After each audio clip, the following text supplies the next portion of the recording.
এগুলো হচ্ছে ছোট ছোট মাশরুম। এগুলা মাশরুম সব রকমের মাশরুম বিষাক্ত হয় না, কিন্তু এগুলা হয়তো নির্বিষ মাশরুমগুলো।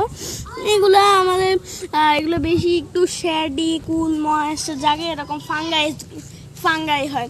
আমি কালকে আমাদের ছাদেও একটা বিষাক্ত পয়জন মাশরুম হয়েছিল, ওটা কমলা রঙের হয়, ওটাকে বলে হচ্ছে অরেঞ্জ মাশরুম।